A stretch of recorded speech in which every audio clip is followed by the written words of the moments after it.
মালদায় কংগ্রেস ও সিপিএম ছেড়ে 7 জন নির্বাচিত পঞ্চায়েত সদস্যের যোগদান তৃণমূলে।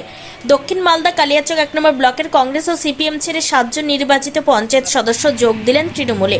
এর ফলে কংগ্রেসের দখলে থাকা শিলামপুর 2 নম্বর গ্রাম পঞ্চায়েতটি একক সংখ্যাগরিষ্ঠতায় তৃণমূল দখল করতে সফল হলো। বুধবার দুপুরে মালদা শহরের স্টেশন রোড সংলগ্ন তৃণমূলের জেলা কার্যালয়ে এই যোগদান কর্মসূচি অনুষ্ঠিত হয়। উপস্থিত ছিলেন তৃণমূলের কালিয়াচকের ব্লক সভাপতি সারিউল শেখ সহ কালিয়াচক 1 নম্বর ব্লকের দলীয় নেতৃত্বরা। প্রতিনিধি ছিলাম এতদিন, কিন্তু মানুষকে সরাসরি পরিষেবা দিতে ব্যর্থ হয়েছি।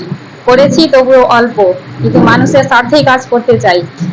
মাননীয় প্রধানমন্ত্রী, মুখ্যমন্ত্রীর আদর্শ ও উন্নয়নমূলক কাজে আমরা অনুপ্রাণিত হয়েছি বলে আমরা জাতীয় তৃণমূল কংগ্রেসের পতাকাটা হাতে তুলে নিলাম।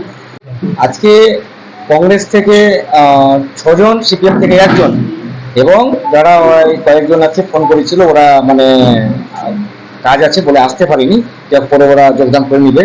ওখানে আমাদের 21 জন মেম্বার শিলামপুর 2 অঞ্চলে কালিয়াচক ব্লক সুজাপুর বিধানসভার অন্তর্গত পড়ে। সেখানে 21 জন মেম্বার টোটাল, তার মধ্যে আমাদের 5 জন ছিল এবং আজকে 7 জন প্রধান, উপপ্রধান এবং মেম্বার সহ আজকে আমাদের তৃণমূল কংগ্রেস যোগদান করলেন এবং আমাদের আজ থেকে শিলামপুর 2 অঞ্চলে তৃণমূল কংগ্রেসের মানে প্রধানটা আজকে আমরা গঠন করলাম।